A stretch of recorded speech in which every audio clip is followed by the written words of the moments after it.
Comme on est la première Shabbat de l'année, Shabbat Bereshit. Shabbat Bereshit, c'est un Shabbat tout le monde sente quelque chose. C'est un commencement, hein. Alors, premièrement, on va dédicacer les chiours pour la réussite de Léa Corinne Bat Avraham, qui a besoin d'avoir une réinitialisation dans son travail, un nouvel commencement dans lequel elle aura Bezrat Hashem que des réussites et pas des ennuis. Ça, c'est une chose. Et deuxièmement, il faut qu'on prie tous pour la réfouache lema de Chaim Ben Rachel.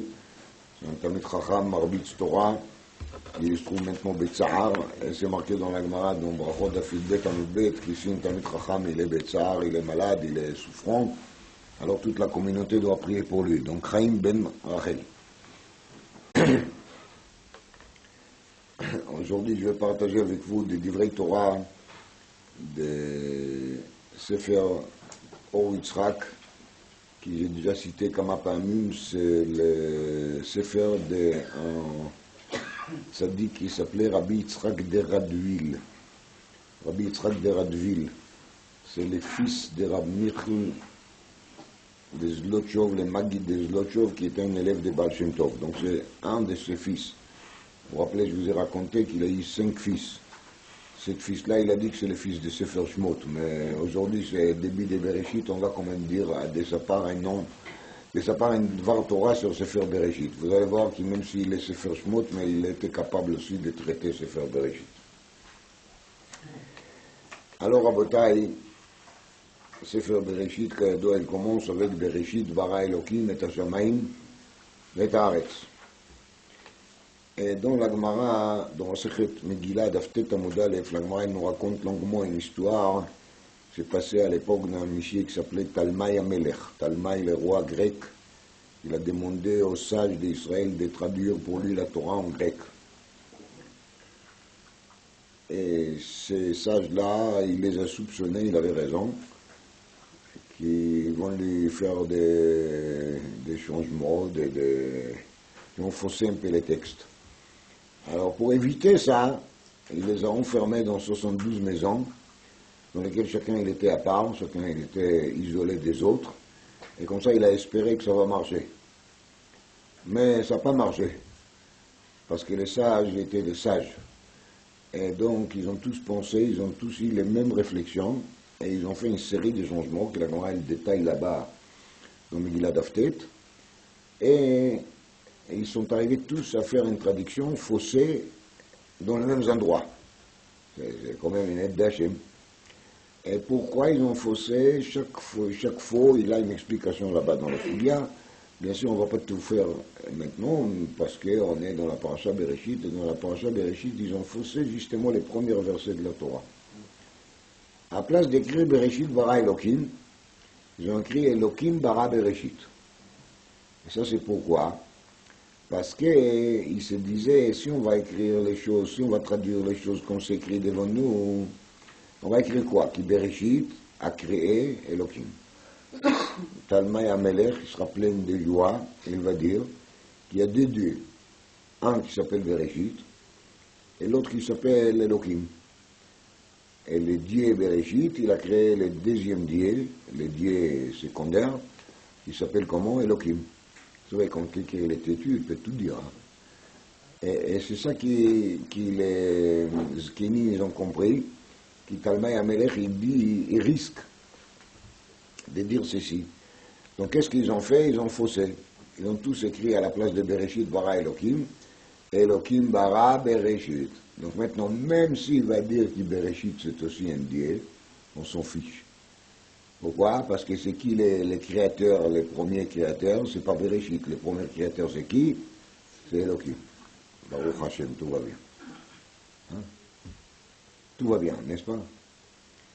Alors maintenant, dit le Or Yitzhak, on voit bien qu'il y a ici un sous-entendu très intéressant. Il faut savoir que traduire la Torah, c'est impossible. Pourquoi? Parce que la Torah, elle est tellement profonde, elle est tellement, j'aime pas ce mot, mais c'est vrai, la Torah, elle est tellement compliquée, tellement cachée, tellement secret, tellement sacré, que la traduction des mots est un problème. Quand on lit les premiers rachis sur Bereshit, on commence à voir que Rashi, ils s'embêtent énormément sur les mots Bereshit. Rashi dit qu'on ne peut pas expliquer qui pshuto. Et Rashi, il arrive à la conclusion que Bereshit, il faut le lire. Bereshit, Bishvil Israël, je n'écris au Reshit. C'est vraiment... ça va très loin. Hein. Bereshit veut dire Bishvil Israël, je n'écris au Reshit. C'est-à-dire, si tu te poses la question pourquoi Dieu il a créé le monde, et ça c'est une question, tu trouves la réponse. Et la réponse, elle est quoi? Pour Israël. Parce qu'Israël, il s'appelle comment? Réchit. Comme il y a marqué dans Yirmiyahu, Kodesh Israël Hashem, Réchit, Vato. Mais c'est pas seulement pour Israël. La Torah a été créée, le monde a été créé aussi pour la Torah. Bishvil la Torah, c'est Nikret Réchit. C'est Mar Hashem Kanani Réchit Darko. Alors maintenant on a compris les mots Bereshit. Qu'est-ce qu'on a compris? Que Bereshit veut dire Bishvil Israël, je n'écris au Réchit, veut Bishvil la Torah, je n'écris Réchit. On est bien d'accord que ce n'est pas Pshat. Omer Aor Israq, tu vois bien qu'il n'y a pas de Pshat. C'est-à-dire que ce qu'on appelle Pshat, ce qu'on appelle simple, c'est pas simple. Il n'y a pas de simple. Dans la Torah, tout est caché, tout est vraiment très profond. Et vous savez, dans les Zohar HaKadosh, il y a une parole que je n'aime pas tellement citer, mais il faut le dire parce que c'est marqué dans les Zohar HaKadosh, que les gens qui prennent des histoires de la Torah et les commentent au sens pshat, ils sont chayavaya. Chayavaya, ça veut dire qu'ils sont fautifs. C'est interdit d'expliquer les histoires de la Torah dans le sens simple. Il faut toujours savoir que dans la Torah, il faut creuser, c'est l'infini. Et ça, c'est une préface. Hein. C'est une préface pour comprendre le peu ce qu'il va dire plus tard. Mais il trouve nécessaire de nous enseigner au début de ces enseignements que dans la Torah, il n'y a rien qui est simple. Et c'est pour ça même les premiers mots de la Torah, pas seulement les premières phrases. Les premières phrases, on voit qu'il y a un problème parce que les sages, ils ont changé comment? Ils ont changé dans quel sens? Elohim bara Bereshit, ça veut dire qu'on ne peut même pas écrire une phrase correctement. Il faut renverser la phrase. Parce que si on ne renverse pas la phrase, on risque d'être amené à être d'accord qu'il y a combien de dieux? Deux, et un, il s'appelle comment? Bereshit. Mais même les premiers mots de la Torah, c'est déjà quelque chose qui on s'en sort pas. Rachid parle, après il dit, c'est quoi? On baisse les bras, on dit voilà, on n'a pas le choix. On est obligé de dire que la vraie explication des mots Bereshit, c'est quoi? Bishvil Israël, je n'écris au Reshit, Bishvil la Torah, je n'écris Réchit. Franchement, son Rachid, on n'a pas pu inventer des choses pareilles. Hein. C'est trop créatif. Donc on voit bien de là que c'est comme ça. Voilà. Ça nous plaît ou ça ne nous plaît pas, c'est comme ça. Vous savez quoi? Même les premières lettres de la Torah, c'est pas évident. Parce que les premières lettres de la Torah, c'est une bête. Et nous, on aurait dit qu'il faut commencer avec Aleph, non? Et bien ça aurait été beaucoup plus logique de commencer la Torah avec la phrase fameuse Anochi Hashem Elokecha, non? Un, ça commence avec Aleph, et deux, ça vaut le coup de voir les CV de Akadosh Baruch Hu, non? Savoir c'est qui nous parle, c'est qui nous lance ce message. Mais non, ça commence avec Beth, le Réchit bara Elohim. Et vous savez bien qu'il y a un sefer qui s'appelle Tikkun Zohar, et dans le Tikkun Zohar, il y a 70 explications sur les premiers mots de la Torah Bereshit. Shivim Panim, la Torah. Les Shivim Panim des mots Bereshit, ils se trouvent dans le Tikkun Zohar. C'est quand même fort. Alors vous l'avez fait certainement comme ils font tout le monde, mois d'Elul, hein. Entre mois d'Elul et Yom Kippour, on fait Tikkun Zohar. Donc on ne va pas répéter maintenant le Tikkun Zohar, on va passer à l'acte. On va passer à l'action. Aujourd'hui, on a vu dans la Gemara une histoire des traîtres. très perdu, on ne sait pas quoi faire, est-ce qu'on les donne à l'emprunteur, des actes divers. Il y a marqué Yehei Munach Ad Sheyavo Eliyahu. Yehei Munach Ad Sheyavo Eliyahu. Ça va être allongé jusqu'à l'arrivée de qui? D'Eliyahu, n'est-ce pas? On a pu dire par exemple Yaniach Ad Sheyavo Eliyahu, Lo Yiten Ad Sheyavo Eliyahu. Des phrases plus simples, non? On n'a pas dit ça, on a dit Yehei Munach Ad Sheyavo Eliyahu. Yehei Munach Ad Sheyavo Eliyahu. C'est un mot qui n'est pas fréquent. Et là-dessus, il y a un enseignement très intéressant dans le Sefer HaKadosh Tiferet Shlomo. Et cet enseignement, on peut dire seulement après qu'on va écouter ça qu'il a dit le Or Yitzhak. Une fois qu'on a fait le Or Yitzhak, on va revenir au Tiferet Shlomo qui l'explique Yehei Munach Ad Sheyavo Eliyahu. Qu'est-ce qu'il a Eliyahu à faire avec les shtarot? Quand on lit ça dans la Gemara, il y a des gens parmi nous qui les ont fait un grand sourire. On va garder les stars jusqu'à l'arrivée de qui? D'Eliyahu. Hein? Alors ça fait sourire. On attend Eliyahu va régler le problème des stars. C'est quoi ça? On va voir.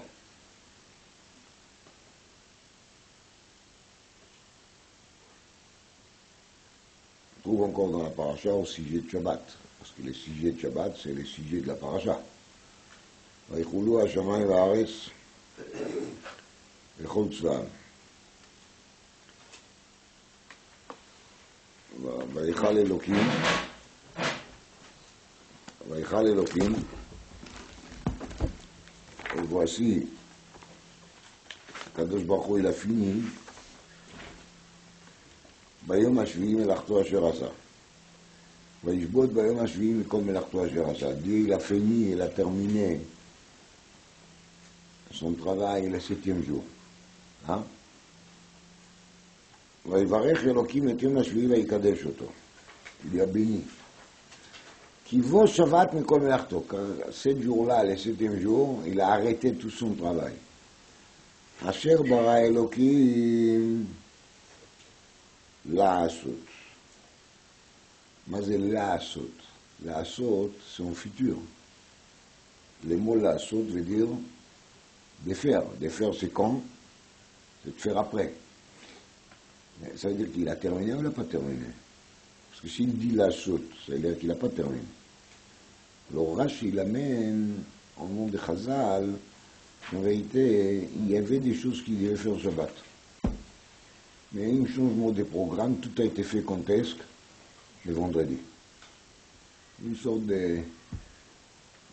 Comme nous, on se dépêche vendredi de tout terminer, alors Akadosh Baruch Hu Kiviyachol, il s'est aussi dépêché, il a tout terminé à vendredi, et c'était très bien. Hein? Vous voyez?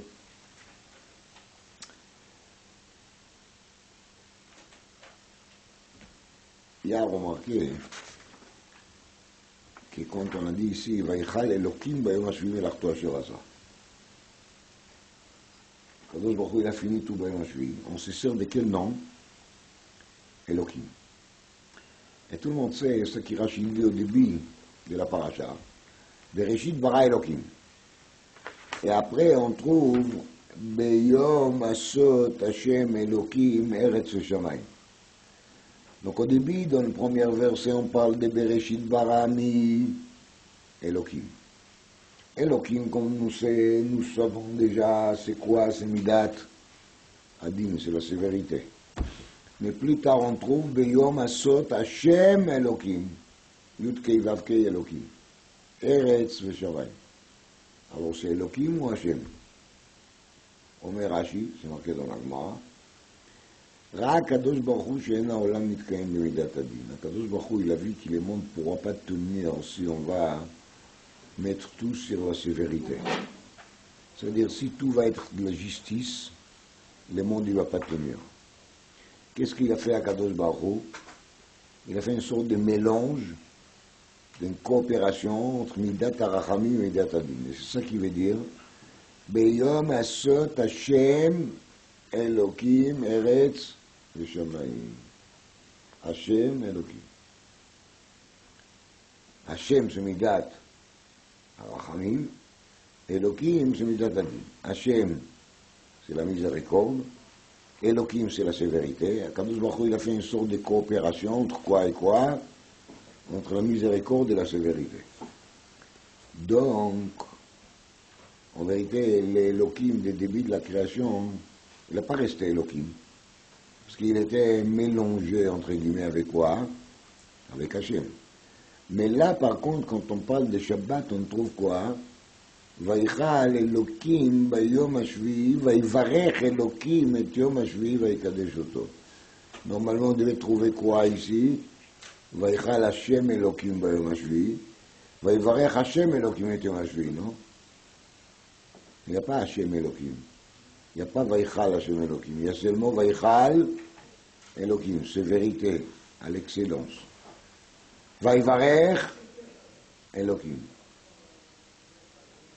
À l'excellence de nouveau, la bracha, elle vient de où?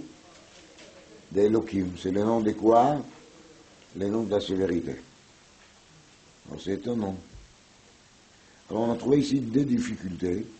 C'est pas qu'on cherche des difficultés, mais ce sont des difficultés qui crient, qui sortent d'elles-mêmes. On a dit, Shavat Mikol Melachto Asher Bara Elohim, la Asot, et la Asot c'est quoi? C'est futur, et là on dit, on cherche à dire qu'il a fini, non? On a dit, Vaïchal Elohim Bayom Hashvi, mais en vérité il n'a pas terminé Bayom Hashvi, il a terminé quand est-ce? Bayom Hashishi. Et surtout, c'est quoi Elohim des fois? Vaïchal Elohim, Vaïvarech Elohim. Pourquoi il y a des fois quoi? Elohim.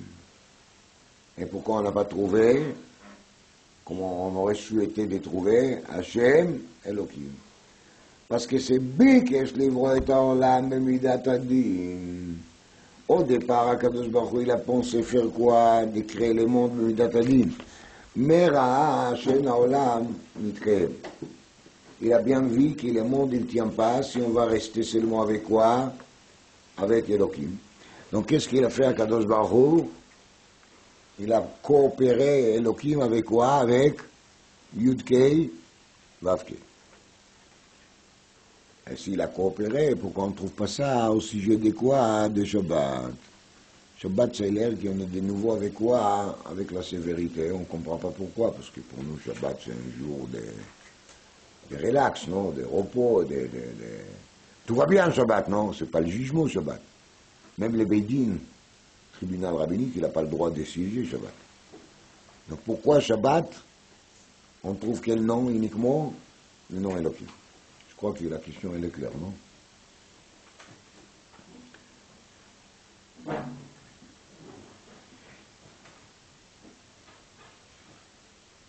Alors maintenant, pour comprendre ça, on va faire vite fait l'inventaire des noms de Hachem.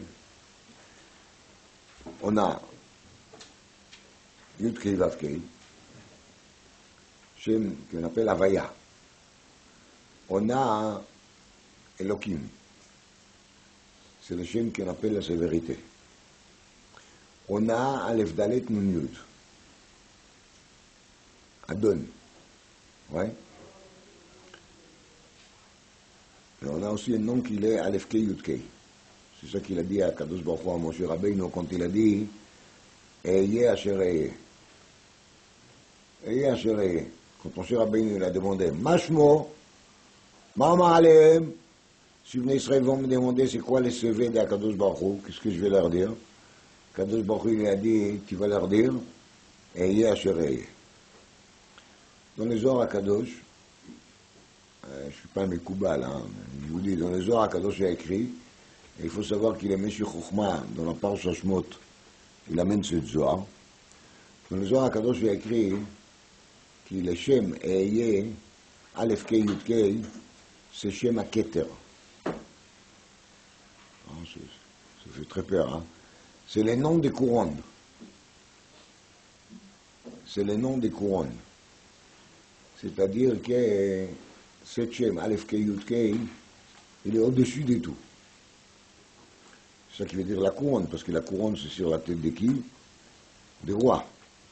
Mais c'est au-dessus de tout. Pourquoi cet Shem il est au-dessus de tout? Parce que cet Shem, cet nom, Eye, il parle du futur. Je deviendrai. Ça veut dire qu'il y a Kadosh Baruch Hu, il est là, et il nous dit, je suis là. Parce que le Shem Yud Kei Vav Kei, Shem Havaya, veut dire quoi? Veut dire tout, hein? Aya, Ove, Veye. C'est le nom de l'existence. Mais Shem Eye, il est spécifique au quoi? Au futur. Kadosh Baruch Hu, il dit, même si je vois une personne qui actuellement il se comporte mal, et même si c'est l'ensemble des peuples d'Israël qui se comportent mal, mais moi je ne juge pas seulement par rapport au présent. Moi je juge par rapport au quoi? Par rapport au futur. Je suis sûr, dit Kadosh Baruch Hu, que même si un juif actuellement il n'est pas bien à sa place, c'est-à-dire qu'il ne se comporte pas comme un juif doit se comporter, un jour, plutôt plus tard, il va se réveiller et il va comprendre qu'il vit dans l'erreur et il va se remettre à faire les choses bien comme il faut. Un jour, c'est l'ensemble des peuples d'Israël qui va faire ça, et l'ensemble des peuples d'Israël va se soumettre complètement sous l'autorité de qui? D'Akadosh Baruch Hu. Ve'aïta la Hashem amelucha. Dans le futur, la melucha, la royauté, va revenir à qui? À Akadosh Baruch Hu. Et c'est pas seulement le peuple d'Israël, en vérité, c'est le monde entier qui va reconnaître la royauté d'Hachem. C'est pour ça que le Zohar Kadosh il dit qu'il est non Aleph Kei Yud Kei et He Ye qui parle de quoi? D'un état futur, d'une situation future, c'est les Keter, c'est les courants d'Hachem. Les courants d'Hachem, c'est quoi? C'est la possibilité et la certitude qui, dans les futurs, la situation va se renverser et le monde entier va reconnaître quoi? La royauté d'Hachem. Et parce qu'Akadosh Baruch Hu, il sait que dans le monde futur, plus tard, on ne sait pas exactement quand, ça peut être aujourd'hui après-midi, hein, la royauté d'Hachem va être reconnue par tout le monde. Alors à ce moment-là, Akadosh Baruch Hu, il est d'accord de laisser tomber, de mettre de côté certaines erreurs qui sont faites par les gens, parce qu'il fait son raisonnement pas par rapport au jour d'aujourd'hui, il fait son raisonnement par rapport au jour de demain, ou d'après-demain. Et c'est ça, Eheye égale quoi? Keter. C'est-à-dire qu'il est Eheye, le nom de futur, il est la couronne d'Hachem. Nous, on n'a pas cette possibilité de connaître le futur, de savoir ce qui va se passer plus tard. Parce qu'on ne sait pas ce qui va se passer plus tard, alors on a des mal à accepter des choses. Mais Akadosh Baruch Hu, il est très sûr de lui. Il sait qu'un jour, plutôt plus tard, le monde entier va se remettre sous l'autorité d'Hachem. L'etaken olam, malchut Shaddai. Donc Akadosh Baruch Hu, il a dit, c'est pas la peine de s'exciter, c'est pas la peine de punir, les choses ils vont s'arranger plutôt plus tard, et au moins, les peuples d'Israël en entier, il va reconnaître un jour les noms d'Hachem. Et donc ça c'est Eheye Keter. On a classé, entre guillemets, cet nom Keter, on le met de côté parce que ça parle plutôt de quoi? Des futurs. On reste dans l'inventaire, entre guillemets, avec trois noms. Un, c'est Yud Kei Vav Kei. Deux, Elohim. Trois, Aleph Dalet Nun Yud. En réalité, Elohim et Aleph Dalet Nun Yud, c'est à peu près la même chose. Pourquoi? Parce que Elohim, c'est les jugements. Elohim, c'est la sévérité. Aleph Dalet Nun Yud veut dire Adon, Din. Dina en araméen. C'est-à-dire que, quand on parle des noms Elohim, les noms de la justice, les noms de la sévérité, c'est-à-dire qu'il y en a jugé. Le Aleph Dalet Nun Yud, il est là pour faire quoi? Pour mettre en exécution ça qui était jugé par quel nom? Par les noms Elohim. Parce que c'est vrai qu'on a dit, Akadosh Baruch Hu, il tient compte des futurs, etc., mais c'est pas pour tout, hein. Il y a des fois aussi des jugements, il faut savoir ça. Le monde, il n'est pas efker. Le Stepler, il répète cette phrase très souvent dans ses livres et dans ses écritures, dans ses lettres. Haolam eino efker. Le monde, il n'est pas efker. Ça veut dire, dans le monde, des gens qui font des mal, plutôt plus tard, ils payent pour ça, hein, ils sont punis. Le monde, il n'est pas efker. Ça peut réussir des fois 1 an, 10 ans, 20 ans, mais le monde, il n'est pas efker. Dieu, il est là. Alors, Abotai, compte, Elohim, la sévérité, les jugements, il juge, les noms, Aleph, Dalet, Nun, Yud, les Dina, il l'exécute. Alors, ces deux noms, ils vont ensemble. Les noms Havaya, Yud, Kei, Vav, Kei, ces noms-là, c'est les noms qui signifient l'existence. C'est ça qui veut dire en Lashon HaKodesh, Havaya. Havaya veut dire l'existence. Et l'existence, c'est comme Rambam il appelle ça, et on dit ça dans les 13 Ikarim, Haya, Hove, Veye. Il était là, il est là, et il sera toujours là. Donc l'existence de Dieu, elle est éternelle, depuis toujours jusqu'à toujours. Et cet nom, c'est pas seulement qu'il est Haya, Hove, Veye lui-même, il est aussi Mehave. Ça veut dire que tout ce qu'il existe, n'importe si c'est dans ce monde, dans une autre astre, ou dans une autre galaxie, ou dans un autre ciel, tout ça, ça existe grâce au quoi? Grâce au Yud Kei Vav Kei. Mais vous savez, on peut s'occuper d'autres galaxies, etc. Ça ne nous intéresse pas. Nous, on a, Baruch Hashem, assez de travail ici sur Terre, sur notre astre. Il y a quoi faire, hein, ça va. Donc, on va se limiter à notre monde. De notre monde, on doit faire quoi? On doit faire des biens, non? On ne doit pas faire des mal. Et c'est ça qui a marqué dans la paracha Nitzavim, dans lequel Akadosh Baruch Hu nous a dit la chose suivante.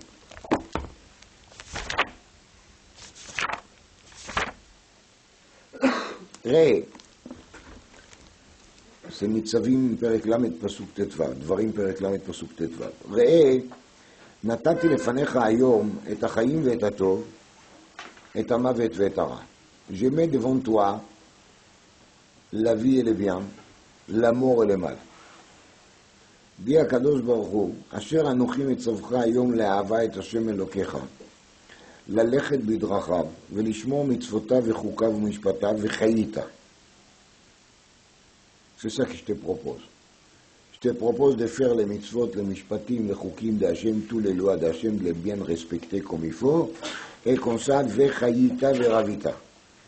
Tu vas vivre bien comme il faut et tu vas te multiplier, c'est-à-dire que tu auras de bons enfants si tu vas faire ça. Alors, on dit à la personne, tu dois choisir la vie ou la mort. La vie et la mort égale quoi? Les biens et les mal. En réalité, on ne comprend pas très bien. Parce que si je dis à quelqu'un, alors, qu'est-ce que tu choisis? La vie ou la mort? Bien sûr qu'il va répondre quoi? La vie. Est-ce que vous connaissez une personne normale, je ne parle pas des fous, mais des gens normaux, ils veulent vivre ou mourir? Ils veulent vivre. On a un instinct très fort pour la vie. Quand quelqu'un tombe malade, il fait tout pour guérir. Il va se déchirer pour guérir. Pourquoi? Parce qu'il a envie de vivre. Alors, là on dit quoi? נתתי לפניך היום את החיים ואת המוות, את הטוב ואת הרע. Et il répète, העידותי בכם היום החיים והמוות נתתי לפניך, ובחרת בחיים. Tu dois choisir quoi? La vie. למה? למען תחיה אתה וזרעך. Pour que toi tu vas résister, tu vas vivre, et pas seulement toi, et là aussi qui Zarecha, tes descendants. Pourquoi on doit dire à quelqu'un, choisis la vie? Mais Malachar, un des deux. S'il est complètement fou, il a envie de se suicider, ça ne sert à rien de lui dire de choisir la vie. Et s'il n'a pas envie de se suicider, s'il a envie de vivre, il n'a pas besoin de nous. Il n'a pas besoin d'Akadosh Baruch Hu qui va lui dire, eh oh, on va rentrer Bachaïm, tu dois choisir quoi? La vie. C'est un instinct. Il va le faire de toute façon. Alors pourquoi il faut lui dire, on va rentrer Bachaïm? Hier, c'était les Yortzai de Khatam Sofer, n'est-ce pas? Dans certains endroits, on a même donné un tikkun pour ça. Alors, le Khatam Sofer, il amène là-dessus ce qu'il dit, le Ramban.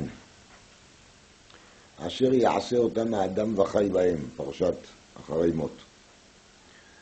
Omer Ramban, dit le Ramban, il y a des manières de pratiquer le mitzvot.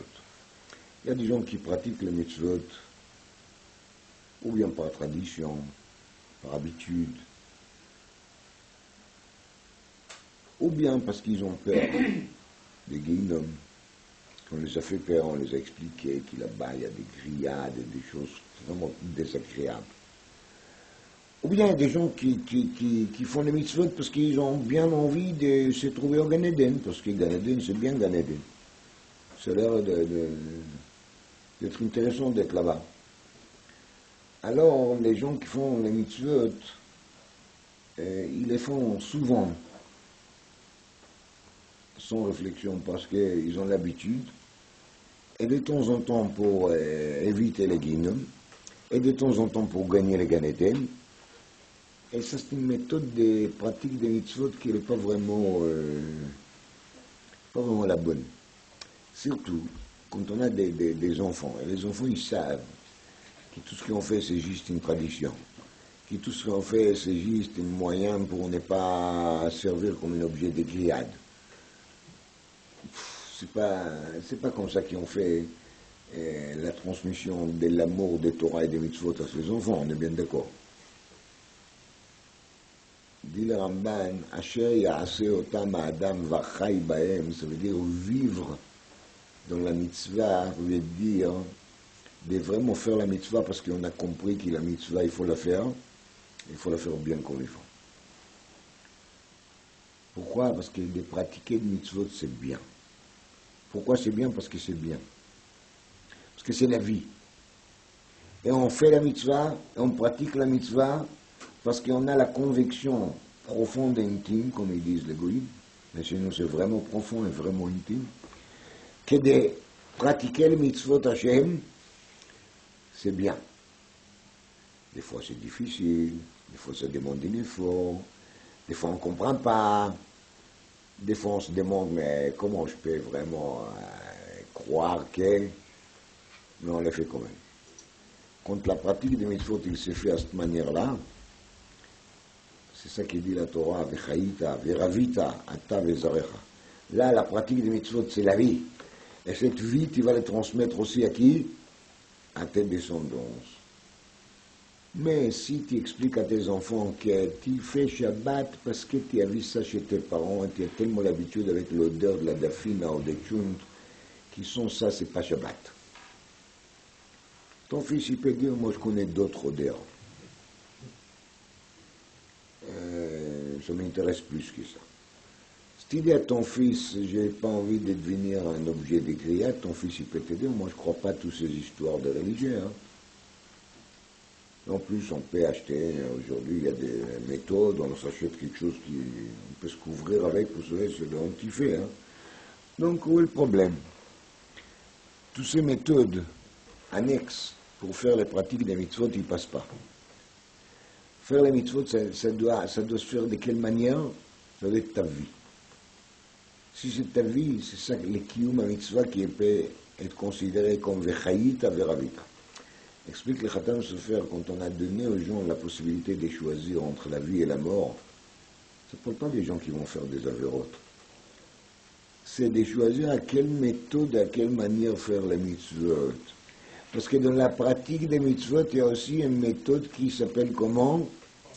Mort. C'est dur, c'est une parole dure. Le type, il va pratiquer toute sa vie, et il est quand même dans quel système, dans quelle méthode? Dans la méthode morte, qui n'a pas de valeur. Dis à Kadosh Baruch Hu, écoute-moi, si tu fais déjà les mitzvot, fais-les bien, v'chayita. Bekitsour, kiyum mitzvot, la pratique des mitzvot doit se faire dans quel système? Shelo al menat lekabel pras, sans avoir des calculs quelconques. Gagnant, perdant, habitué, tradition, respect des mes ancêtres, tout ça on s'en fiche. La seule raison valable pour laquelle on doit faire une mitzvah, c'est parce qu'on doit faire ça qu'Akadosh Baruch Hu nous a demandé de faire, les akol. Maintenant, il y a un problème. Le problème est qu'il y a quelque chose qui s'appelle la bkhira, la libre arbitre, n'est-ce pas? La libre arbitre, elle fait qu'en vérité, hein, il y a deux sortes de libre arbitre. Hein? J'ai dit Bekitsour, donc essayez de bien enregistrer. Même si l'appareil l'enregistre, ça ne suffit pas. Il faut enregistrer dans la tête et dans le cœur. Il y a un libre arbitre niveau basse. Ça, c'est vraiment les bas des gammes. C'est je dois décider, est-ce que je mange de la viande cachère ou pas cachère? Est-ce que je respecte Shabbat ou pas? Ça, c'est le niveau de libre arbitre qui est vraiment... On ne parle même pas de ça. Hein. Chez nous, au Beth Midrash, ça n'existe pas. On est d'accord. Hein. Mais il n'y a plus de questions. On fait. Après, il y a un deuxième niveau de libre arbitre. Je mange de la viande cachère glatte. Hein? Mamash glatte. Aval, je les mange parce que c'était bien préparé. Les beefsteaks, il est fait exactement comme j'aime. Vous savez, les gens ils ont toujours des exigences. Il fait bien cuit, moitié cuit, saignant. Je ne suis pas un grand connaisseur de cuisine, mais je vois que les gens ils font déjà beaucoup d'histoires. Alors, c'est de goût, l'autre goût, une épice comme ça, une épice autrement. Ça, c'est aussi de la libre arbitre. Parce qu'en vérité, dans l'absolu, on doit manger uniquement pourquoi? Pour avoir la force de servir Dieu, étudier la Torah, faire la tfila correctement, et c'est tout. Hein. C'est pour ça qu'on mange. Mais c'est manger pour ça que les goïms appellent plaisir de la table. Mais Kitsour Rabotai, chaque fois quand on se met devant l'assiette, il y a la libre arbitre. Ou bien tu manges comme un goï, ou bien tu manges comme un juif. On est d'accord? Tu dois choisir. Je sais qu'ils n'ont même pas parce que j'ai dit des choses pareilles, mais je suis désolé, c'est pas moi je suis pour rien. C'est marqué dans le Shulchan Aruch, Orach Chaim, Siman Reish Lamed Aleph. Shekol Ma'asecha Yiyu Leshem Shamayim. Ça nous plaît ou ça nous plaît. Alors, Rabotai, ça c'est le deuxième degré de la libre arbitre. Pour nous, c'est un libre arbitre déjà des tzadikim, hein? Non? En vérité, c'est pas encore la vraie libre arbitre. La vraie libre arbitre, c'est quand on fait de mitzvot. Est-ce qu'on les fait que pour les kavod d'Hachem, pour l'honneur d'Hachem? Est-ce qu'on les fait pour être gagnant? Que la fauteuil des Ganédens soit plus épaisse, on va dire. D'avoir une place, un rangé plus devant, quoi. D'être assis au Mizrech, au Ganéden, hein, c'est un plaisir énorme. Non? Alors là, il y a aussi une libre arbitre. Il y a une pratique de mitzvot qui s'est fait à plusieurs niveaux. Alors vous savez, au début de la création, la libre arbitre était, c'est là, le numéro 3. C'est la libre arbitre, c'est uniquement par rapport au quoi? Au Kiyum mitzvot. On va appeler ça comme ça. Premier niveau de libre arbitre, c'est-à-dire le niveau le plus élevé, c'est la pratique de mitzvot, c'est quoi? C'est une chose qui s'est fait l'ishma, le Shem Hashem, l'Ichvod Hashem, à l'honneur d'Hashem, parce qu'Hashem a dit et c'est tout. Ou est-ce que j'ai fait le mitzvot pour gagner un peu, gratter à droite et à gauche? Hein? Donc c'est pas à l'honneur d'Hashem, c'est parce que j'ai envie de gagner. Et ça c'est déjà la libre arbitre. Mais ça c'est la libre arbitre pour nous c'est les tzadikim et tzadikim. Hein? Après il y a la libre arbitre moyen pour les tzadikim pshutim. Est-ce que je mange pour mon plaisir ou est-ce que je mange comme un juif doit manger pour avoir la force nécessaire de pouvoir vivre la vie des Torah bien comme il faut? Et tout ce qu'il n'a pas besoin pour ça, je ne mange pas. Chas v'shalom. Hein? Il n'y a pas de dessert, mais il y a dessert. Un dessert.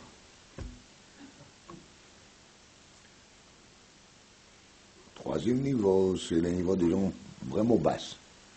C'est qu'ils hésitent à manger peut-être quelque chose qui n'est pas caché, à pas respecter Shabbat, transgresser Shabbat.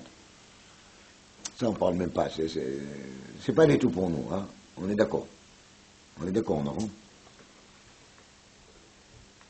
Alors, maintenant, quand Akadosh Baruch Hu, il a créé le monde, à quel degré de libre arbitre il a attendu? C'était quoi dans le projet? Bien sûr, c'est le degré de tzadiki à tzadikim qu'on a appelé ça. On appelle ça bchira rouchanit. La libre arbitre, c'est la bchira, n'est-ce pas?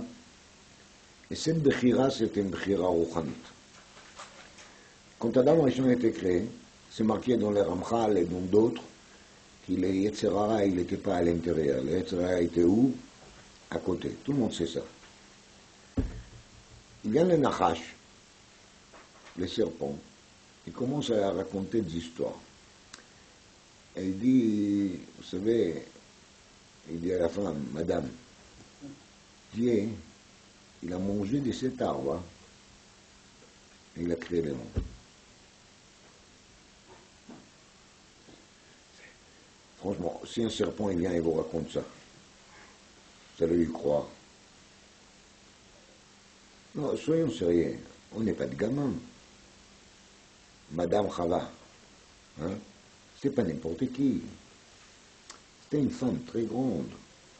C'était une femme qui était créée aussi à la main d'Hachem. Parce que Adam, quand il a été créé, il était créé par la main d'Hachem. Et dans son corps, il s'est trouvé Chava. Et après, Akadosh Baruch Hu, il a fait la chirurgie, il les a séparés en deux. C'est-à-dire que Chava, c'était la créature d'Hachem, il était faite par la main d'Hachem. Azmazé. Il vient le serpent, il a dit, je vais te raconter comment le monde a été créé. Dieu, il est venu, il a mangé un des fruits de cet arbre, n'importe qu'est-ce que c'est. Un étrog, chita, geffen, tena, franchement, c'est pas tellement important. Chachami, il parle de ça, dans les ors, il y a marqué que c'était un arbre qu'il a inclus tout. Mais c'est pas le sujet. Les serpents, ils racontent à cette femme une histoire qui même Morgan III, j'aurais eu peur de raconter.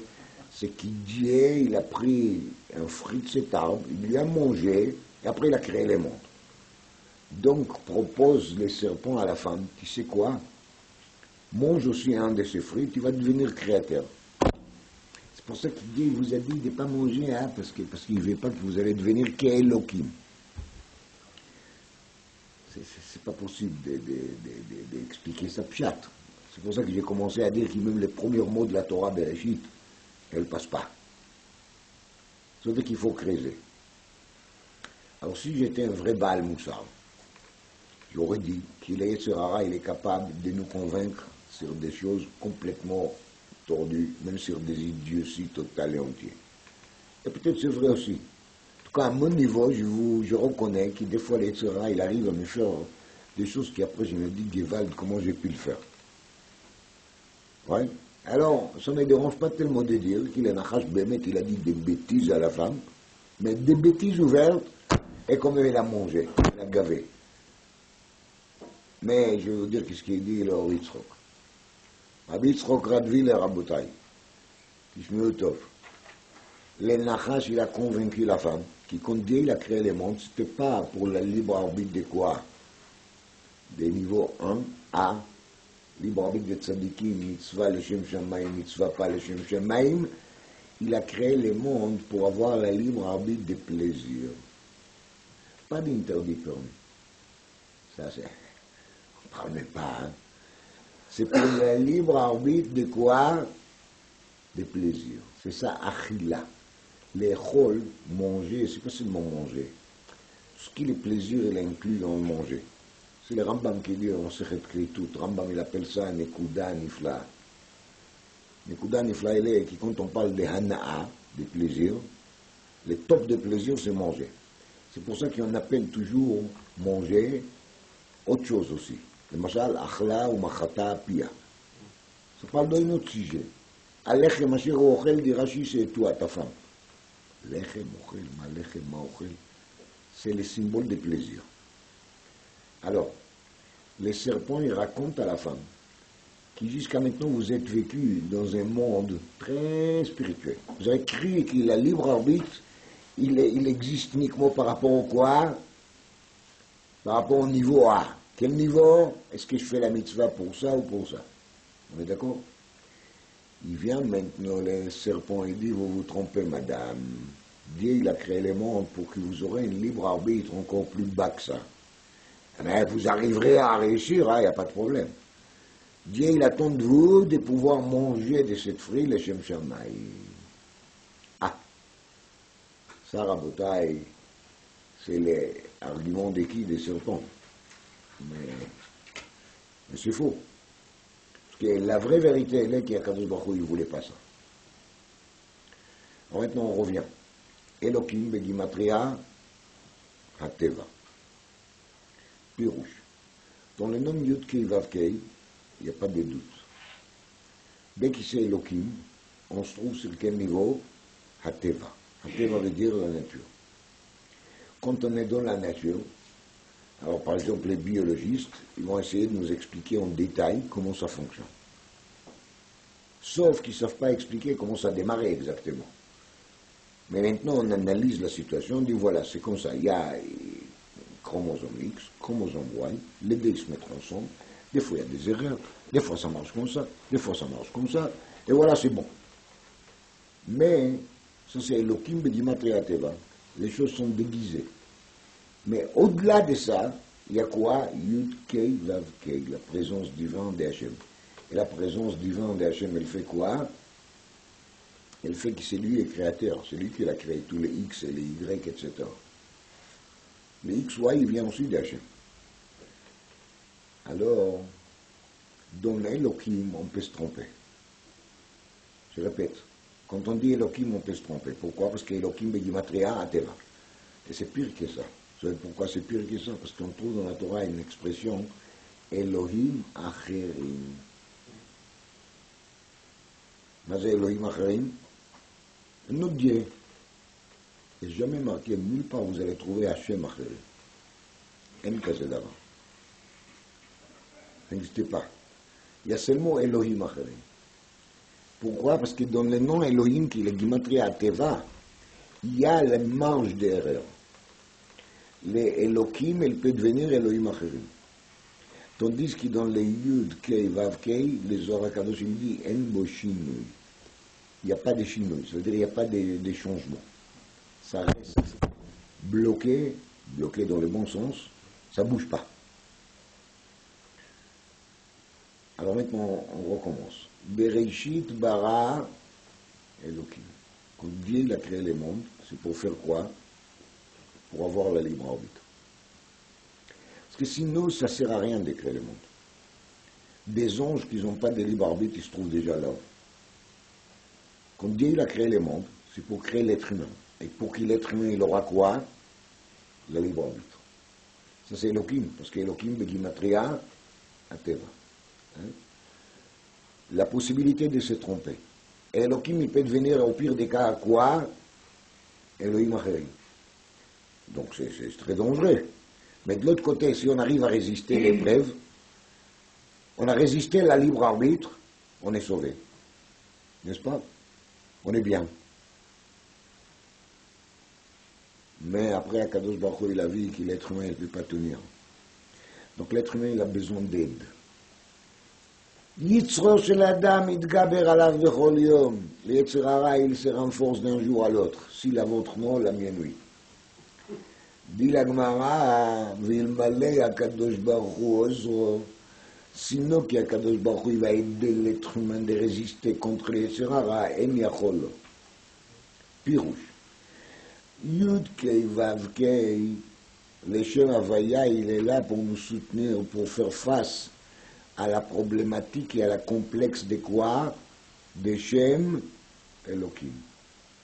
Ezri Meim Hashem Ose Shamayim Vaaretz. Hashem c'est quoi? C'est Yud Kei Vav Kei. Ezri Meim Yud Kei Vav Kei Ose Shamayim Vaaretz. C'est ça la profondeur des paroles de Chachamim. Ra'a Kadosh Baruch Hu she'en ha'olam mitkayem bemidat hadin. Le monde, il ne tient pas le coup face au quoi? Au midat hadin. Il a fait quoi? Il a mis ensemble Hachem avec Elohim. Ça veut dire qu'il nous aide de faire face au quoi? À la libre arbitre. Maintenant, même avec cette aide, on peut encore tomber. Hein? Il nous aide. Il ne fait pas le travail à notre place. Mais il nous aide. celui qui veut réussir à bal et taher, c'est bien. Maintenant, il y a un jour dans la semaine dans lequel on a beaucoup de facilité à lutter contre les Yetzirah. C'est le jour du Shabbat. ירושלמי הידוע במסכת דמאי, אפילו המארץ, אימת שבת עליו. Même une personne qui est n'importe qui, quand Shabbat elle arrive, il sent quelque chose, il ne monte pas. Shabbat, le niveau de la libre arbitre revient un peu au quoi, à l'idéal des débuts de la création. C'est la libre arbitre à quel niveau? Niveau A. C'est pour ça que Shabbat, il y a une mitzvah de bien manger, etc. On est que Shabbat, ce qu'il est inclus dans on est que Shabbat. Parce que Shabbat, même quand je mange et je bois, je l'ai fait l'Ichvot Shabbat. Et si je l'ai fait l'Ichvot Shabbat, il n'y a pas de problème. Ça veut dire qu'il a dessus, sur le niveau plaisir, pas plaisir, le Shem Shamaim, pas le Shem Shamaim, il n'y a plus de libre arbitre. C'est pour ça qu'on trouve Vaïchal Elokim et comme l'Artoa Shirasa. Parce que Shabbat, on revient à quel niveau? Niveau Elokim. Hein? Niveau Elokim, c'est quoi? C'est le monde idéal, dans lequel on fait les choses avec la bonne choix. On a eu la libre arbitre et on a bien choisi. On fait les choses de Shem Shamaim, bien comme il faut. Et kol melachto asher bara Elokim la'asot. Tout ce qu'Akadosh Baruch Hu il a créé, c'était pour le futur. Ça veut dire, il a démarré la créature du monde dimanche. C'était pour arriver au jour de Shabbat, dans lequel le nom Elokim, il devient l'idéal comme c'était au début de la création. Parce qu'Elokim égale quoi, on a dit? La libre arbitre. Parce qu'il y a aussi Elohim Acherim. C'est-à-dire d'aller mamash jusqu'à l'autre extrême. Ça, c'est l'idéal, de lutter contre l'autre côté et de gagner. Mais c'est dur. Dans la semaine, c'est dur. Shabbat, c'est facile. Shabbat, c'est facile. Ça dépend pour qui, évidemment. Mais quand on est vraiment sur le Shabbat, on sent que Shabbat, moi, je peux vous dire sur moi, il y a certaines choses que j'ai fait dans la semaine qui, quand Shabbat elle arrive, je n'ai pas envie de tout les faire. Je ne pense même pas. Ça sort complètement de mon conscience. Shabbat, c'est un jour qui est différent. Il y a une tzaddik qui s'appelait Rav Tzvi Hirsch des Yiddish Tzvi. Ater et Tzvi. Il a écrit un pérou sur les Zohar, Ater et Tzvi. Vous pourrez regarder, c'est fort. Hein? Je ne comprends rien.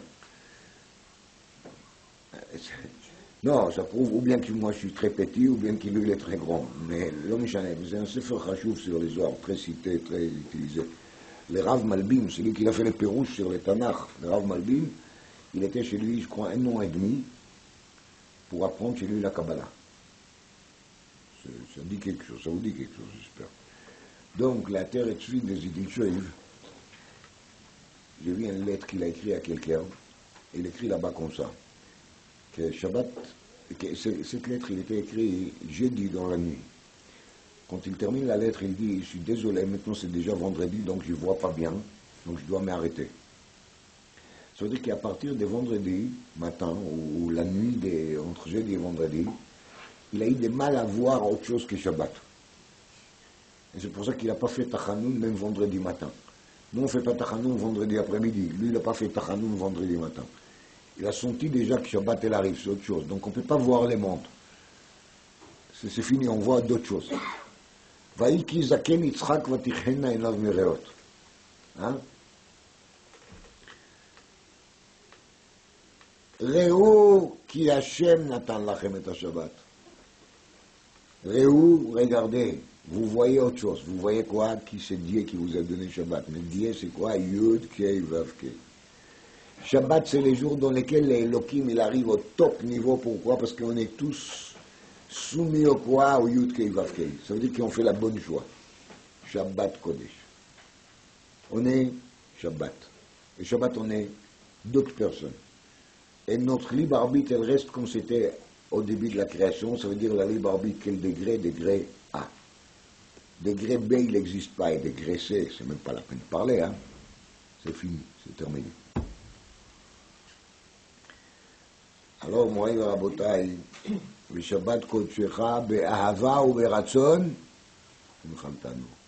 פירוש, Shabbat, j'ai même pas besoin de mitzvah. Parce que mitzvah veut dire quoi? Une commande, un ordre. Shabbat, c'est pas la peine. On fait tout, be'ava ou be'ratson, dans l'amour et dans l'envie. Pas de mitzvot, pas de commandement. Il y a des envies. On est fou d'envie. Ça, c'est un vrai Shabbat. Omer, Atiferet Shlomo, בענייני סוכות. C'était pas, il n'y a pas longtemps. Anna Hashem Moshiana. Anna ראשי תיבות אליהו, נדב, אביהו. אליהו, נדב, אביהו. מה זה אליהו, נדב, אביהו? marqué dans les Zohar au début de la paracha Pinchas, que les deux neshamot de Nadav et Avihu, ils sont rentrés dans le corps de qui? De Pinchas. Ne me demandez pas comment ça se passe, moi je ne m'occupe pas de la mystique. Donc les deux âmes de Nadav et Avihu, ils s'est installé dans le corps de qui? De Pinchas. Et tout le monde sait qu'il Rashi dit dans Bamatzia d'Afkouf Yudal et Amud Bet, Pinchas c'est Eliyahu. Alors, Anna Hashem Moshiana, ça veut dire qu'Anna, c'est Eliyahu Nadav Avihu. Quelle est la particularité d'Eliyahu Nadav Avihu? Parce que maintenant on se trouve avec trois âmes qui sont ensemble. Hein. C'est comme Shlosha Shtarot Kouchim Zebazé. C'est comme les trois traites qu'il y en avait dans la Gemara ici. Hein. Des engagements des futurs. Shtar, c'est une traite c'est un engagement. Donc il y a trois traites ensemble. C'est la traite Eliyahu, Nadav, Avihu. Si on n'est pas sûr, qu'est-ce qui se passe? Yehi Munach Hashem Eliyahu. Yehi!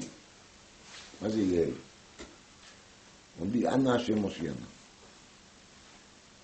On cherche, vous savez qu'est-ce qu'on cherche? Vous savez qu'est-ce qu'on doit chercher? On doit faire sorte qu'il y ait Hashem Moshiana. Les Shem Havaya, les Yud Kei Vav Kei. Les Yud Kei Vav Kei, c'est quoi? C'est quelque chose qui dépasse le libre arbitre. Parce que la libre arbitre se trouve dans quel nom de Hashem? Elohim, Gimatria, Teva, Elohim Acherim. Mais quand on arrive à Yud Kei Vav Kei Hashem, il n'y a plus de libre arbitre. C'est-à-dire que je n'ai même pas de questions, je n'ai même pas de doutes.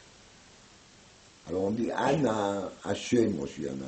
On cherche à sauver quoi? Les kavod de Hashem, le nom de Hashem. Parce que le vrai niveau de Kiyum Mitzvah, c'est quoi? C'est Kvod Hashem. Rien à gagner pour moi. Je cherche à gagner une chose. Quoi? Kvod Hashem alayhi zarach. Je cherche à gagner l'honneur d'Hachem. Glorifier Hachem. Rien d'autre. Et ça me suffit largement. Qu'est-ce qui va se passer avec moi? Je m'en fiche.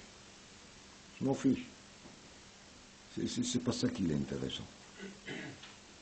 Alors, il faut savoir que ça c'était le niveau de Nadav Avihu. Mais Korvatam Lifnei Hashem Vayamutu. Ils ont cherché à s'approcher vers quel niveau? Vers le niveau de Yud Vav Kei, dans lequel il n'y a pas de libre arbitre. Mais tant qu'on est sur terre, il y a oui de la libre arbitre. L'arrêt de la libre arbitre va s'arrêter seulement à l'arrivée de Mashiach. Là, oui. Là, il n'y aura plus de libre arbitre. Ça veut dire quoi? Il n'y aura pas de libre arbitre. Les choses ils vont devenir tellement claires qu'il n'y aura pas de questions. Là, actuellement, on vit dans le monde dans lequel il y a un peu de brouillard, donc il y a encore des questions. Nadav et Avihu, ils ont vécu avec l'envie d'arriver au quoi? De Korvatam Lifnei Hashem, de s'approcher au niveau Yud Kei Vav Kei sans libre arbitre. Par conséquent, Vayamutu, parce que ce niveau-là, il existe seulement où? Là-haut. Quand Eliyahu Hanavi va venir, il y a marqué Hine Anochi Sholeach Lachem et Eliyahu Hanavi Lifnei Bo Yom Hashem, Yud Kei Vav Kei. Yud Kei Vav Kei. Ça veut dire qu'Eliyahu Hanavi viendra, il va nous amener Yud Kei Vav Kei, il n'y aura pas de libre arbitre. Alors maintenant, dit le Tiferet Shlomo, quand on a des shtarot, les shtarot ce sont des engagements, Yehei Munach Ad Sheyavo Eliyahu. On fait un sourire, c'est quoi ça, Yehei Munach Ad Sheyavo Eliyahu? C'est Rabbanim avec leurs histoires de Mashiach. On parle des engagements. Les engagements futurs, c'est Yehei Munach. Yehei, c'est Yud Kei. Vous vous rappelez qu'il y a marqué à la fin de la parasha Beshalach, Ki Yad al Keis Ka. Omer Rashi, Ka, c'est Yud Kei. il manque quoi? Les Vavé. De même qu'il y a marqué Keiska, c'est les chaises d'Hachem, les troncs d'Hachem, il manque quoi? Aleph. Parce que normalement, il faut écrire comment? Qui sait? Donc là, il y a un manque, et là, il y a un manque. Quand il y a, on viendra, hein, toutes les choses vont se remettre sur place.